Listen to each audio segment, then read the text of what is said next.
Le cri du réveil. Jour 3, Yosheb-Basshebet, Aaron Smith Wigglesworth. Une puissance venue d'en haut, un seul homme, une mission céleste, une puissance surnaturelle. Respire un instant, car ce que tu t'apprêtes à entendre va briser tes limites humaines et faire place à une puissance venue d'en haut. Dans la Bible, il y a des noms qui passent inaperçus, mais aux yeux du ciel, ils brillent comme des torches. Yosheb-Basshebet, le premier des vaillants hommes de David.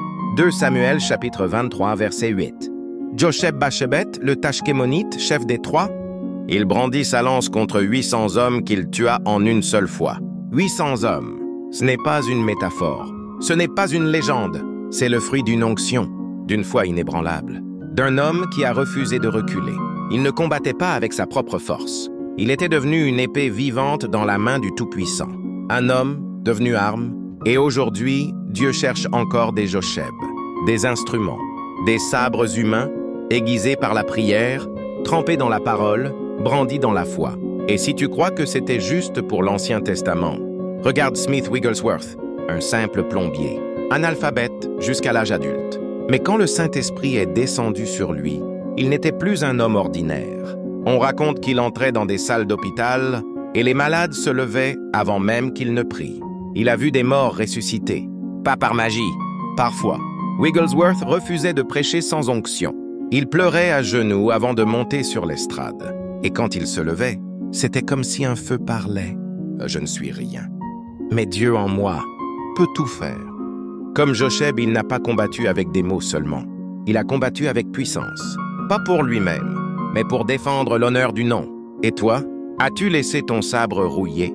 T'es-tu habitué à la normalité? À une vie chrétienne sans feu, sans combat, sans victoire? Réveille-toi! Il y a encore des combats à mener. Il y a encore des morts spirituelles à ressusciter. Il y a encore des 800 ennemis à faire tomber. Orgueil, péché, compromis, peur, tiédeur. Le ciel cherche des armes. Voici le cri du réveil. Dieu ne cherche pas des spectateurs. Il cherche des sabres, des instruments de guerre, des voix qui tranchent, des mains qui imposent, des pieds qui avancent, des cœurs qui brûlent. Et si c'était toi? Déclaration finale.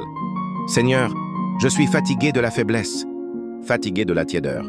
Je veux devenir une arme, une épée, un Josheb pour cette génération, un Wigglesworth pour ce siècle. Prends ma vie, remplis-moi de ton esprit. Que ta puissance me saisisse, me transforme, me conduise. Je veux voir les murs tomber, les morts se lever, les cieux s'ouvrir. Je ne veux plus vivre sans feu. Utilise-moi comme une arme entre tes mains. Pour ta gloire seule, Amen.